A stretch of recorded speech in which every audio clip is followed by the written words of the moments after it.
지금 이 순간 여러분 곁에 있던 사람들이 하나둘씩 조용히 떠나고 있다면 여러분은 어떤 감정을 느끼게 될까요? 말없이 멀어지는 사람들, 예고 없이 끊긴 인연들, 처음엔 그저 우연이라 생각하다가 결국 나는 왜 이렇게 인복이 없을까? 라는 질문에 다다릅니다. 하지만 그 질문의 답은 운이나 타고난 성격에만 있지 않습니다. 혹시 여러분 곁에 머물러야 할 인연들이 어떤 사람 때문에, 어떤 습관 때문에 조용히 등을 돌리고 있지는 않을까요? 오늘의 방송 주제는 바로 이겁니다. 인복이 없다면 이 5가지를 확인해 보세요. 여러분의 인복을 조용히 가져가고 있을지도 모릅니다. 여러분이 지금까지 만난 수많은 사람들 중 언제부턴가 연락이 뜸해지고 거리감이 생기며 결국 사라져버린 사람들이 있지 않나요? 그들이 왜 떠났는지 정확히 설명할 수 없는 경우가 많을 겁니다. 하지만 관계는 절대 이유 없이 끝나지 않습니다. 어느 날 마음속에 조용히 실금이 가고 그 균열이 반복되다가 어느 순간 돌이킬 수 없을 만큼 벌어지는 겁니다. 그 작은 실금이 어디에서 시작됐는지를 오늘 함께 찾아보려 합니다. 서울 강동구에서 자그마한 디자인 사무실을 운영하던 서미경 씨의 이야기로 시작해 보겠습니다. 그녀는 늘 성실하고 인정받던 디자이너였습니다. 직원들에게도 친절했고 거래처에도 늘 성의 있게 대응했죠. 하지만 문제는 사람들이 오래 머물지 않는다는 데 있었습니다. 입사한 직원은 3개월도 못 버티고 떠나고 친하게 지낸다던 동료들도 연락이 점점 끊겼습니다. 처음엔 그녀도 그걸 몰랐습니다. 요즘 애들이 인내심이 없어. 다들 자기 사정이 있는 거겠지. 그렇게 생각하며 넘겼습니다. 그러던 어느 날 가깝게 지내던 후배가 마지막 인사를 남기고 떠나며 짧은 메모를 남겼습니다. 선배는 좋은 사람이에요. 그런데 자기도 모르게 사람을 피곤하게 만드는 말들이 있어요. 한두 번은 괜찮지만 자꾸 쌓이면 숨이 막히거든요. 그 메모는 서미경 씨의 가슴을 찔렀습니다. 자신이 평소 편하다는 이유로 쉴 새 없이 조언하고 비교하고 때로는 과하게 간섭했던 행동들이 사람들을 지치게 했다는 걸 그제야 알게 된 겁니다. 그녀는 스스로 말했습니다. 나는 그냥 도움을 주고 싶었던 건데 그게 누군가에겐 부담이고 감정의 침범이었더라고요. 이처럼 인복이 없다고 느껴지는 순간 우리는 내 안의 5가지를 돌아봐야 합니다. 첫째, 말투와 표현 습관. 둘째, 비교하고 판단하는 태도. 셋째, 에너지 소모형 인간이 되는 방식. 넷째, 관계의 균형이 무너지는 구조. 다섯째, 곁에 두면 안 되는 사람을 계속 붙잡는 선택. 오늘 방송은 이 5가지를 하나하나 들여다보며 여러분의 인복을 회복할 수 있는 가장 현실적이고 가장 실질적인 방법을 알려드릴 것입니다. 철학자 에픽테토스는 이런 말을 남겼습니다. 진정한 인복은 스스로를 아끼는 사람에게만 찾아온다. 여러분이 자신을 어떻게 대하는지에 따라 사람은 끌려오기도 하고 조용히 멀어지기도 합니다. 오늘 이 방송이 여러분의 인간관계를 조금 더 따뜻하게 그리고 건강하게 바꿔가는 출발점이 되기를 바랍니다. 이번에는 첫 번째 인복을 갉아먹는 원인, 바로 말투와 표현 습관에 대해 이야기해 보겠습니다. 인복이 없는 사람들에게 가장 먼저 보이는 공통점은 말투와 표현 습관입니다. 말은 곧 사람의 얼굴이고 관계의 첫인상이자 지속적인 에너지를 결정짓는 요소입니다. 하지만 놀랍게도 많은 사람들이 자신이 어떤 말투를 쓰는지, 어떤 어조로 말하는지 거의 의식하지 않고 살아갑니다. 말은 늘 입에서 나오지만 그 말이 사람에게 어떤 인상을 남기고 있는지는 돌아보지 않습니다. 이번에는 말투 하나로 사람을 잃고 결국 인복이 끊기게 된 실제 사례를 하나 소개해 보겠습니다. 경기도 안양에서 소형 카페를 운영하던 이도영 씨는 사람들과의 관계가 좋지 않다는 고민을 가지고 있었습니다. 손님은 꾸준히 오는데 단골은 거의 없고 직원은 한두 달을 넘기지 못하고 계속 바뀌는 상황이 반복됐습니다. 그는 늘 억울하다고 말했습니다. 나는 진심으로 말하는데 사람들이 그걸 못 받아줘요. 내가 틀린 말 한 건 없거든요. 하지만 문제는 그의 말이 틀리냐, 맞냐가 아니라 어떻게 들리느냐였습니다. 이도영 씨는 손님이 늦게 와도 왜 이렇게 늦게 오셨어요? 라고 말했고, 직원이 실수하면 아니, 이걸 또 이렇게 했네. 생각 좀 하면서 하자. 라는 말을 툭툭 던졌습니다. 그는 그저 자연스럽게 말했을 뿐이지만 듣는 사람은 늘 지적당하고 있다는 느낌을 받았습니다. 어느 날 오랫동안 함께 일하던 직원 하나가 이런 말을 남기고 떠났습니다. 사장님 말에 상처받은 적 많았어요. 혼내는 게 아니라는 건 아는데 그래도 하루하루 위축되면서 일했어요. 그제야 이도영 씨는 말투라는 것이 말의 내용만큼이나 사람을 다치게 할 수 있다는 걸 알게 되었습니다. 그 후 그는 의식적으로 말을 한 박자 늦게, 부드럽게, 그리고 더 간결하게 하기 위해 노력하기 시작했습니다. 예를 들어, 왜 이렇게 늦게 오셨어요? 대신, 오셨네요. 기다리고 있었습니다. 이걸 또 이렇게 했네. 대신, 다음에는 이렇게 해보면 더 좋을 것 같아요.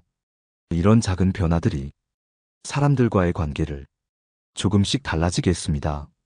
이 이야기를 통해 우리는 분명히 알 수 있습니다. 말은 상대를 지적하지 않아도 지혜롭게 방향을 제시할 수 있고 불편한 내용을 담고 있어도 따뜻한 포장으로 전달할 수 있다. 그리고 그런 말이 결국 사람의 마음을 움직이고 곁에 머물게 하는 힘이 됩니다. 여러분은 어떠신가요? 평소 여러분의 말투는 상대방을 편하게 만들고 있나요? 아니면 무심코 던진 한마디가 사람을 위축되게 만들고 있지는 않나요? 나는 원래 말이 좀 직설적이야. 진심이니까 괜찮겠지. 이런 생각이 사람을 잃게 만든다는 걸 이제는 기억해야 합니다. 인복을 부르는 말에는 세 가지 공통점이 있습니다. 첫째, 상대를 배려하는 어조. 둘째, 지적이 아니라 제안하는 방식. 셋째, 칭찬은 즉시, 지적은 부드럽게. 예를 들어, 같은 실수라도 이건 왜 이렇게 했어? 라고 말하는 대신 혹시 이런 방식으로 해보면 어떨까? 라고 말하면 상대는 방어하지 않고 그 말을 귀담아 듣게 됩니다. 사람은 말을 기억하는 존재가 아니라 말의 느낌을 기억하는 존재입니다. 그 느낌이 쌓여 사람을 끌어당기거나 조용히 밀어내는 결과로 이어지는 겁니다. 다음으로 사람들이 가장 많이 저지르는 실수, 비교하고 판단하는 태도가 어떻게 인복을 깎아먹는지 이야기해 보겠습니다. 두 번째로 인복을 사라지게 만드는 가장 흔한 원인은 바로 비교하고 판단하는 태도입니다. 우리는 대부분 자신도 모르게 사람을 평가하고 그 평가 기준에 따라 거리를 좁히거나 멀리합니다. 그리고 더 무서운 건 그 기준이 우리 말 속에서 무의식적으로 튀어나온다는 사실입니다. 예를 들어, 걔는 말은 잘하는데 행동이 좀 부족하지 않아? 그 사람도 착하긴 한데 뭔가 깊이가 없어. 이런 말들 생각보다 자주 나옵니다. 그런데 이런 말이 오가는 순간 그 자리에 있는 사람들도 불편함을 느낍니다. 왜냐하면 누군가를 평가하고 있다면 다음은 자신일 수도 있다는 불안감이 생기기 때문입니다. 서울 마포구에서 프리랜서 작가로 활동 중인 윤수진 씨는 이런 태도 때문에 오랜 친구들과의 관계가 조용히 끊겨버린 경험이 있습니다. 그녀는 책임감도 강하고 일도 잘하고 말도 조리 있게 하는 사람이었지만 무의식적으로 늘 사람을 평가했습니다. 걔는 아직도 정규직 못 구했대. 어떻게 그 나이 먹도록 방황을 해? 요즘 그 사람 SNS 보면 되게 과하게 사는 것 같지 않아? 그녀는 그런 말을 친구들과 나누며 그냥 소소한 수다라고 생각했습니다. 하지만 어느 날부터인가 모임에서 말이 줄어들고 사람들의 눈빛이 조심스러워지더니 결국 연락이 뜸해졌습니다. 친했던 친구 중 한 명이 조용히 이렇게 말했습니다. 수진아, 너는 항상 맞는 말을 해. 근데 같이 있으면 나도 언젠가 너한테 평가당할까봐 긴장하게 돼. 그 말은 윤수진 씨에게 큰 충격이었습니다. 그녀는 단 한 번도 친구를 깎아내릴 의도로 말한 적이 없었지만 그 말들 속에 늘 판단의 기운이 있었다는 걸 그제야 깨달은 겁니다. 사람은 누구나 자신이 존중받고 있다는 느낌을 원합니다. 그런데 내가 말을 할 때마다 상대가 평가당하는 기분을 느낀다면 그 관계는 조용히 금이 가게 됩니다. 특히 비교는 사람의 마음을 가장 빠르게 병들게 합니다. 누구는 그렇게 하는데 너는 왜 그래? 그 나이면 이 정도는 해야지. 이런 말은 듣는 사람의 내면을 조용히 망가뜨리고 결국 나를 멀리하게 만듭니다. 불교에서는 이런 비교의 태도를 견물생심이라고 말합니다. 보는 순간 욕심이 생기고 욕심이 생기면 판단이 따르고 판단이 따르면 마음이 흔들린다고 했습니다. 그리고 그 흔들림은 곧 관계의 파열로 이어집니다. 여러분은 혹시 자신도 모르게 누군가를 비교하고 그 비교의 언어를 일상에서 자연스럽게 쓰고 있지 않나요? 나는 그런 의도가 아니었어. 라고 말해도 상대는 그 느낌으로 반응합니다.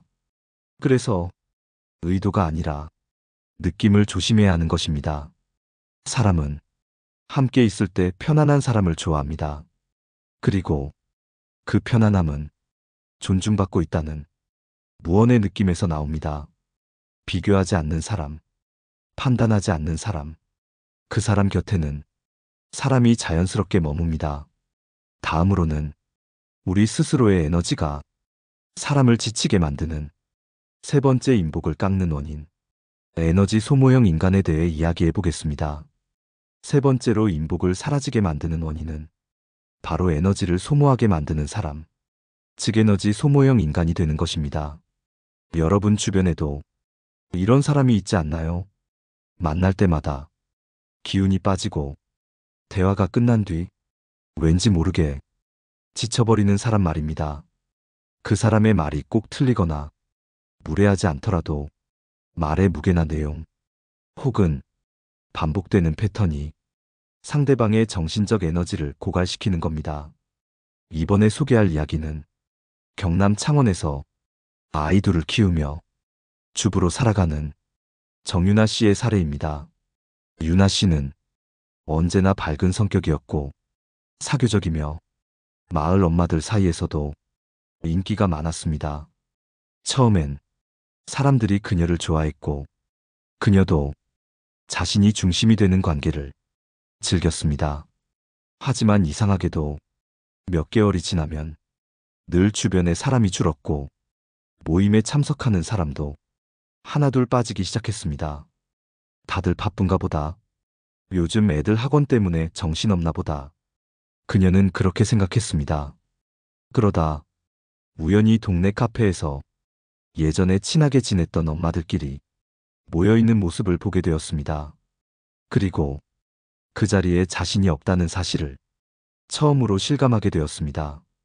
그날 가까운 이웃 한 명이 그녀에게 조심스럽게 말했습니다. 유나 씨, 섭섭하게 듣지 말고 들어요. 사람들이 유나 씨랑 대화하면 자꾸 기가 빨린다고 해요. 늘 고민 상담, 늘 하소연, 늘 힘든 얘기니까 듣다 보면 내 얘기를 꺼낼 틈이 없다고 하더라고요. 그 말은 정유나 씨에게 벼락 같은 충격이었습니다. 그녀는 그저 사람들과 가까워지고 싶어서 자신의 속마음을 자주 꺼냈고 조언을 구했고 같이 고민하고 싶었습니다. 하지만 그 솔직함이 반복될수록 상대에게는 부담이 되고 심리적인 피로를 안겨주는 요소가 되었던 겁니다. 사람은 누구나 자신의 이야기를 하고 싶어 합니다. 하지만 에너지 소모형 사람은 대화를 일방적으로 끌고 가고 항상 나 중심의 이야기만 반복합니다. 나 오늘 진짜 너무 힘들었어. 이거 어떻게 해야 할지 모르겠어. 좀 도와줘. 내가 어제 또 잠을 못 자서 말이지. 이런 말들이 계속 반복되면 듣는 사람은 자기도 모르게 방어하게 되고 거리를 두게 됩니다. 반면 에너지를 주는 사람은 이런 식으로 말합니다. 나도 힘들긴 했는데 그래도 오늘은 좀 나아졌어. 너는 어때? 요즘은 너 이야기도 궁금했어. 어떻게 지내? 즉 상대에게 공간을 열어주고 내 이야기만 하지 않는 사람. 그런 사람이 에너지를 주는 사람입니다.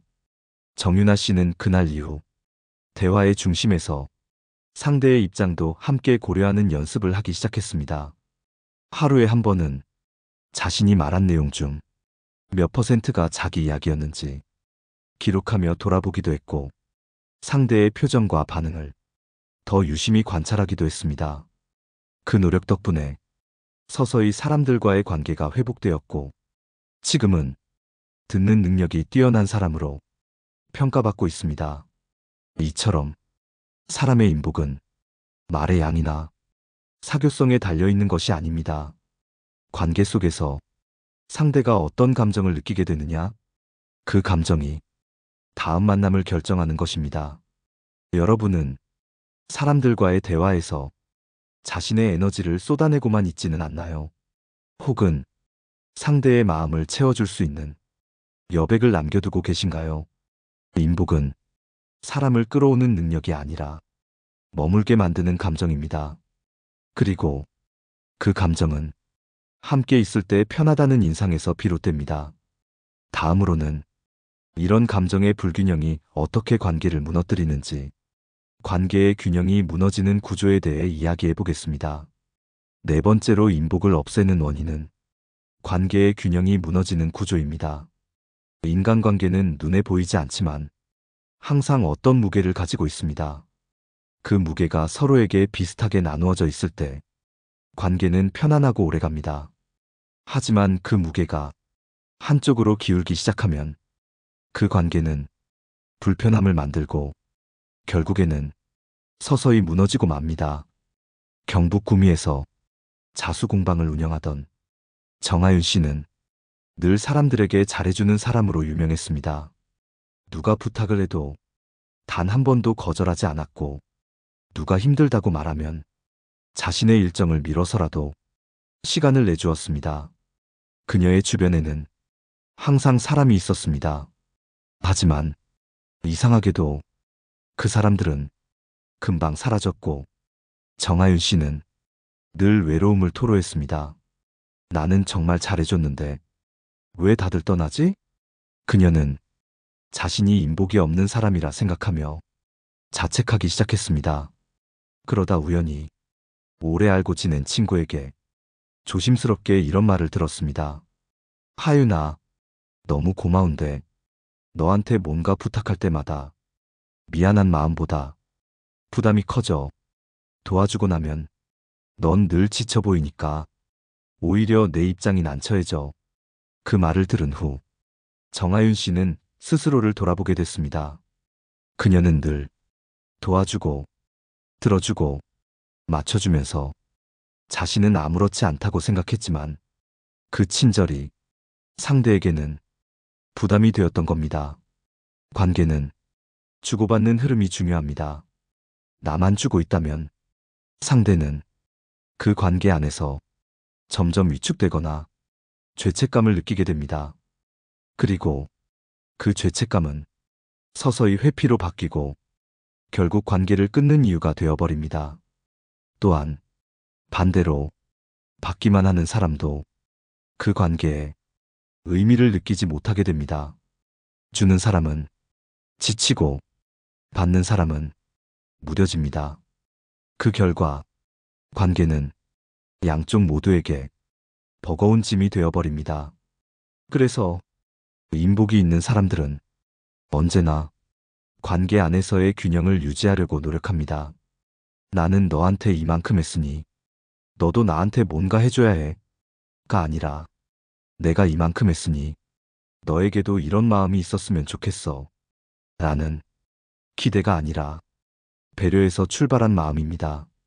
하지만 그 배려조차도 지속 가능하려면 내 감정을 돌보는 균형이 필요합니다. 정하윤 씨는 그 후 사람들을 도울 때 자신에게 한 번씩 질문을 던졌다고 합니다. 이걸 하고 나서 나는 괜찮을까?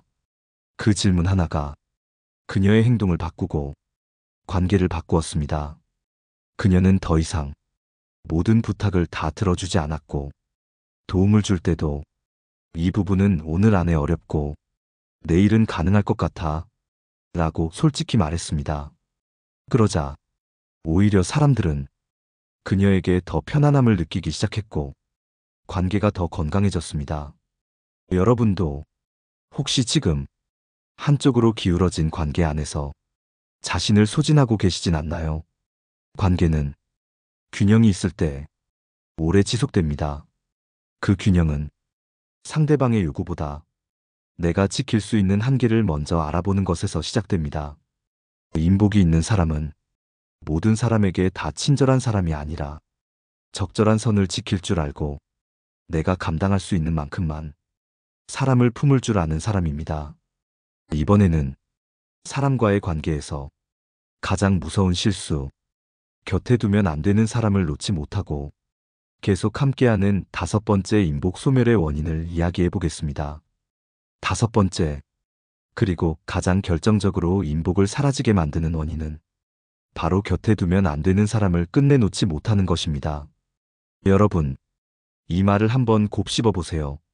내가 누구를 곁에 두느냐에 따라 내 삶의 질과 감정의 기복, 그리고 인복의 흐름까지 달라진다는 사실. 여러분은 알고 계셨나요? 관계는 마치 정원과도 같습니다. 예쁘게 가꿔야 할 꽃과 나무도 있지만 가끔은 잡초 같은 인연도 있기 마련입니다. 문제는 그 잡초를 알아보지 못하고 그저 시간이 지나면 괜찮아지겠지 하고 방치해버리면 결국 그 인연은 내 안에 좋은 것들을 망가뜨리고 다른 사람들의 접근마저 막아버리는 벽이 되고 맙니다. 이번에 소개할 사례는 인천에서 대학에서 행정직으로 근무하던 한채린 씨의 이야기입니다. 채린 씨는 늘 사람을 좋아했고 혼자보다는 여럿이 함께하는 걸 즐겼습니다. 그래서 직장 동료, 대학 동창, 심지어 예전에 알던 지인까지 가리지 않고 관계를 유지해왔죠. 하지만 그녀는 늘 마음이 불편했고 자꾸만 상처를 받았습니다. 어떤 친구는 힘든 일 있을 때만 연락하고 자기 얘기만 쏟아내고 나서는 아무 말 없이 사라졌습니다.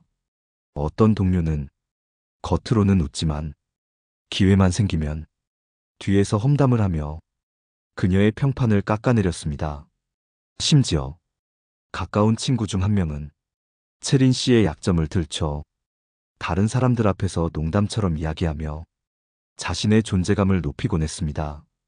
그런데도 채린 씨는 그 관계를 끊지 못했습니다. 그래도 내가 너무 예민한 걸 수도 있고 다들 나쁜 의도는 아니었겠지 라고 스스로를 설득했습니다. 하지만 결과는 점점 자존감이 낮아지고 진짜 친밀한 사람들과의 관계마저 멀어지는 쪽으로 흘러갔습니다. 그녀가 진짜로 소중하게 여겨야 할 사람은 조용히 멀어졌고 오히려 자꾸 상처 주는 사람들만 곁에 남게 된 겁니다. 이런 상황은 생각보다 많은 사람들이 겪고 있습니다. 우리는 관계를 끊는 것을 죄스럽게 여기고 끝맺음을 두려워합니다. 하지만 불필요한 관계를 끊지 않으면 필요한 관계가 들어올 공간조차 남지 않게 됩니다.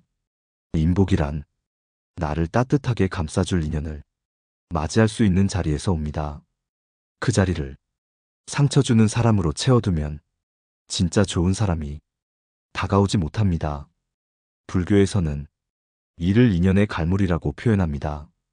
맺을 인연은 맺고 끊을 인연은 끊어야 복이 흐른다고 말합니다. 그 흐름이 막히면 마음도 막히고 운도 막히고 사람도 막히는 겁니다. 한채린 씨는 결국 마음을 정리하고 몇몇 인연과는 조용히 거리를 두기 시작했습니다.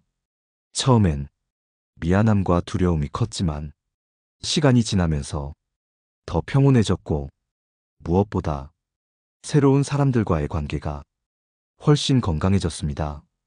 지금 여러분 곁에도 이런 사람은 없나요? 늘 지치게 만들고 상처 주고 자존심을 건드리면서도 왠지 모르게 놓지 못하는 관계. 그 인연이 여러분의 인복을 막고 있는지도 모릅니다. 관계를 유지하는 것만이 충실한 삶의 방식은 아닙니다.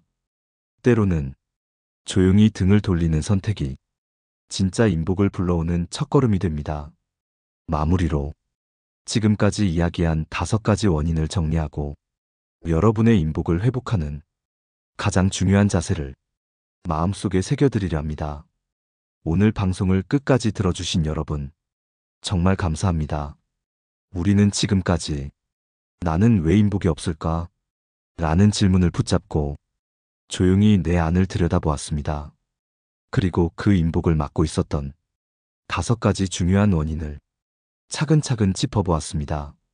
첫째, 무심코 쓰는 말투와 표현 습관. 그 말 한마디가 사람의 마음을 편하게도 불편하게도 만든다는 것을 배웠습니다. 둘째, 비교하고 판단하는 태도. 누군가를 평가하는 그 시선이 결국 나를 향한 벽이 될 수 있다는 걸 확인했습니다. 셋째, 상대의 에너지를 고갈시키는 에너지 소모형 대화. 진심으로 가까워지고 싶다면 나의 이야기보다 상대의 여백을 먼저 살펴야 한다는 것을 알게 되었습니다. 넷째, 관계의 무게가 한쪽으로 기울어질 때 그 관계는 무너진다는 사실. 주는 것도 중요하지만 내 마음의 균형이 더 중요하다는 걸 느꼈습니다. 다섯째, 곁에 두면 안 되는 사람을 놓지 못하는 실수. 그 한 사람 때문에 좋은 인연들이 다가오지 못하고 있었다는 점도요. 이 5가지는 그냥 관계의 불편함이 아니라 여러분 삶의 전반적인 기운을 흐리게 만들 수 있는 매우 중요한 요인들입니다. 그래서 오늘 방송의 핵심 메시지는 바로 이것입니다. 인복은 운이 아니라 선택입니다. 나는 어떤 말투로 사람을 대하는지, 나는 누구를 평가하며 살고 있는지, 나는 사람들과의 대화에서 에너지를 주고 있는지, 혹은 빼앗고 있는지, 나는 누군가에게만 계속 주고 있지는 않은지, 그리고 나는 나를 힘들게 하는 사람을 끊지 못하고 곁에 두고 있는 건 아닌지, 이 질문들에 하나씩 정직하게 답할 수 있다면 여러분의 인복은 지금 이 순간부터 조용히 회복되기 시작할 것입니다. 사람은 결국 함께할 수 있는 사람을 찾습니다. 말이 편한 사람, 감정이 안정되는 사람, 지나친 비교 없이 그대로 인정해주는 사람, 그리고 균형 있게 관계를 주고받는 사람. 그런 사람 곁에는 반드시 좋은 인연이 머물게 되어 있습니다. 어쩌면 지금 이 방송을 듣고 있는 여러분이 그런 사람이 될 수 있는 가장 가까운 자리에 와 있는지도 모릅니다. 그리고 그 첫걸음은 오늘 이야기한 5가지 점검을 통해 내 안을 조용히 정리하는 것에서 시작됩니다. 마지막으로 여러분에게 이 말을 전하고 싶습니다. 사람이 떠난 자리는 슬픔이 남지만 내가 나를 이해하기 시작한 자리는 복이 들어옵니다. 복은 멀리서 오는 게 아닙니다. 복은 내가 나를 돌아보고 내 삶을 정돈할 때 천천히, 조용히, 그리고 분명하게 다가옵니다. 오늘 방송이 여러분의 관계를 다시 바라보는 작은 창이 되었기를 바랍니다. 여러분의 경험과 마음, 댓글로 함께 나눠주세요. 그리고 이런 이야기가 도움이 되셨다면 좋아요와 구독으로 마음을 표현해주세요. 다음 시간에도 여러분의 마음을 어루만지는 진짜 사람 이야기로 찾아오겠습니다. 함께 해주셔서 진심으로 감사합니다. 내 삶을 바꾸는 지혜였습니다.